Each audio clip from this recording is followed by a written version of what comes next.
Shalom Bapak Ibu, Saudara-saudara yang saya kasihi dalam Tuhan kita Yesus Kristus. Kita bersyukur kembali dalam perenungan kita, Journey to the Cross. Dan hari ini kita akan bersama-sama merenungkan Yohanes 10 ayat 1 sampai yang ke-10. Saudara, Yohanes 10 ayat 9, demikian bunyi firman Tuhan.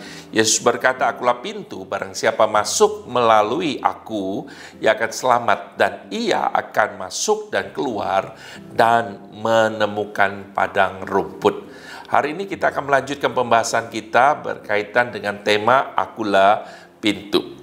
Saudara-saudara, pemahaman akan perkataan Tuhan ego eimi, aku adalah, itu sangat penting sekali lagi bagi pertumbuhan iman kita.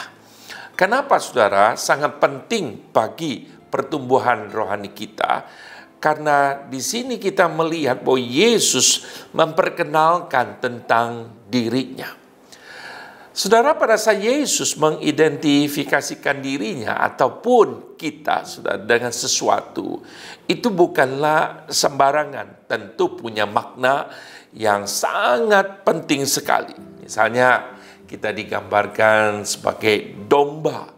Maaf saudara-saudara, Tuhan tidak katakan kita itu sapi, tapi domba saudara. Saudara, pada waktu Yesus berkata, "Akulah pintu," saudara. Saudara, kita harus mengerti konteks pada waktu itu. Pada waktu itu kita tahu bahwa seorang gembala, dia pasti yang sungguh-sungguh mengembalakan dombanya. Dia pasti serius sekali terhadap kawanan domba itu. Itu sebabnya pintu itu selalu cuma satu, saudara. Saudara, tidak ada banyak pintu bagi domba-domba itu. Karena sang gembala harus memastikan bahwa seluruh kawanan domba itu harus masuk dan keluar hanya melalui satu pintu.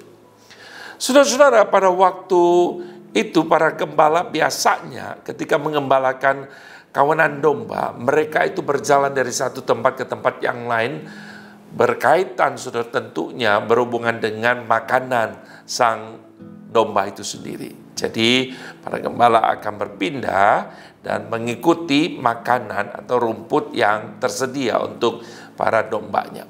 Nah, pada waktu sudah malam hari, tentu sang gembala sudah menyediakan kandang, saudara-saudara, yang dia tentu persiapkan dengan baik agar tidak ada serangan dari binatang buas. Nah, sangat menarik saudara perhatikan bahwa sang gembala itu akan meletakkan dirinya itu akan menjadi pintu setelah dombanya masuk, dan dia akan menjaga di situ. Karena apa? Karena dia akan memastikan keselamatan sang domba itu. Saudara, pada waktu Yesus berkata, "Akulah pintu," sesungguhnya Yesus mengatakan bahwa pintu itu cuma satu. Keselamatan itu saudara hanya satu di dalam Kristus. Tidak ada dua-duanya saudara. Dan saudara-saudara, kalau kita lihat, Yesus berkata demikian di ayat 9 yang kita baca tadi. "Barang siapa masuk melalui aku, ia akan selamat." Saudara, ini ada sebuah kepastian. Barang siapa masuk melalui aku, ia pasti selamat. Akulah pintu. Waktu Yesus mengatakan akulah pintu, berarti itu satu-satunya. Dan itu adalah kepastian. Tapi yang kedua, saudara, waktu Yesus mengatakan akulah pintu, ini memberikan sebuah pemahaman jaminan. Kepastian pemeliharaan Allah. Disitulah dibicara tentang yang namanya hidup. Maka Yesus berkata, barang siapa masuk melalui aku, ia akan masuk dan keluar dan menemukan padang rumput. Saudara, jadi kita melihat bahwa jaminan Tuhan atas hidup kita itu luar biasa. Kepastian itu saudara, itu sudah diberikan kepada kita. Saudara, pintu itu cuma satu. Kita bersyukur saudara-saudara kalau dalam masa prapaskah kita merenungkan kembali bahwa Yesus adalah pintu keselamatan itu. Kiranya Tuhan menolong kita dan meneguhkan iman kita di dalam Tuhan. Amin.